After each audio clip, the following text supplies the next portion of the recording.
দেখছি একটি দল তাদের নেতা কর্মীদেরকে বলছে 12 তারিখ পর্যন্ত কোনো চাঁদাবাজি করা যাবে না। তার মানে কি 12 তারিখের পরে চাঁদাবাজি করা যাবে? সুতরাং বাংলাদেশের জনগণকে আমরা বলতে চাই, তারা ক্ষুধার্ত শকুনের মতো বসে আছে।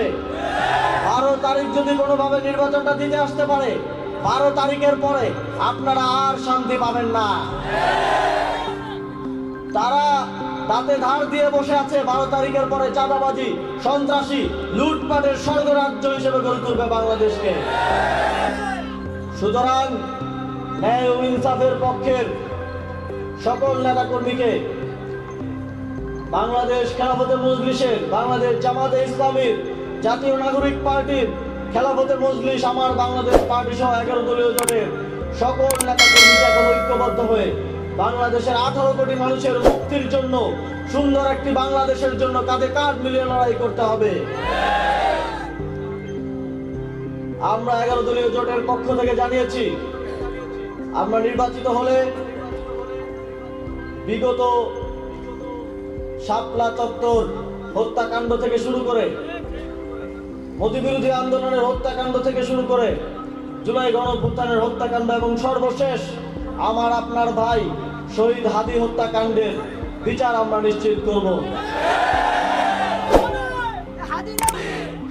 একটি রাজনৈতিক দলের প্রধান একটি আন্তর্জাতিক সংবাদ মাধ্যমে আওয়ামী লীগের শেখ হাসিনার সন্তানদের রাজনীতিতে ফিরে আনার কথা বলছেন।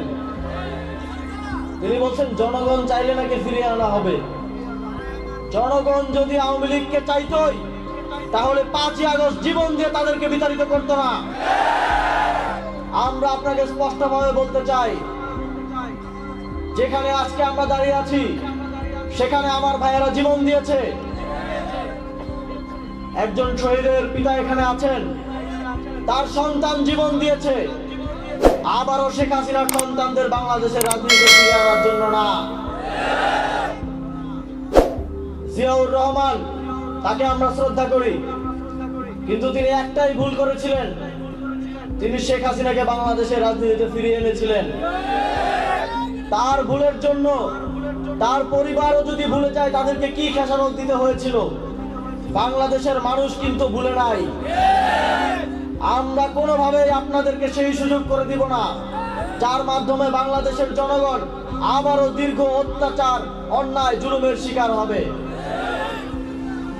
যদি এ ধরনের কোনো চেষ্টা করা হয়, 11 দলীয় জোট এবং বাংলাদেশের জনগণ আবারও রক্ত দিয়ে হলেও আওয়ামী লীগকে বাংলাদেশের রাজনীতিতে ফিরে আসতে দেবে না।